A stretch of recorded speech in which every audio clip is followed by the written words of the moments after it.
Inna lillahi wa inna ilaihi raji'un. 'Yan bindiga a jihar Zamfara sun ƙara kashe mutum 12 tare da ƙone wasu mutum 6 a Sabon Birni, wanda aƙalla mutum 12 ne suka mutu, 6 daga cikinsu 'yan bindiga suka cinna musu wuta inda suka ƙone ƙurmus. Rahotanni daga ƙauyen na cewa maharan sun mamaye garin da misalin ƙarfe 11 na dare a jiya Asabar, inda suka share kusan sa'o'i ba tare da jami'an tsaro sun kawo ɗauki ba.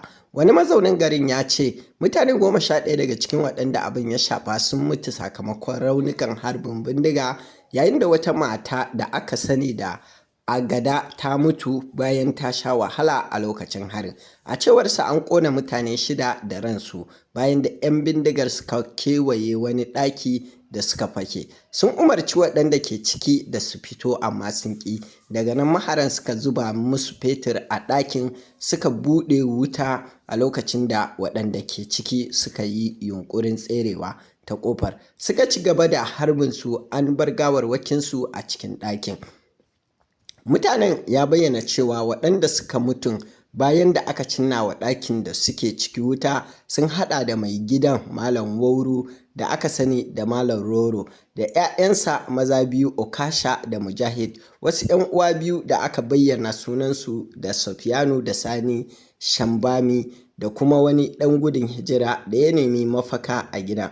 'Yan bindigar sun harbe wani mutum mai suna Lawali a bakin ƙofar gidan yayin da yake ƙoƙarin tserewa, wanda ya kawo adadin waɗanda suka mutu a gidan kaɗai zuwa mutane 7. Wani mazaunin garin wanda ya shiga aikin 'yan banga a yankin a daren harin ya ce suna kula da makarantar firamare da ƙauyen lokacin da 'yan bindigar suka kai hari.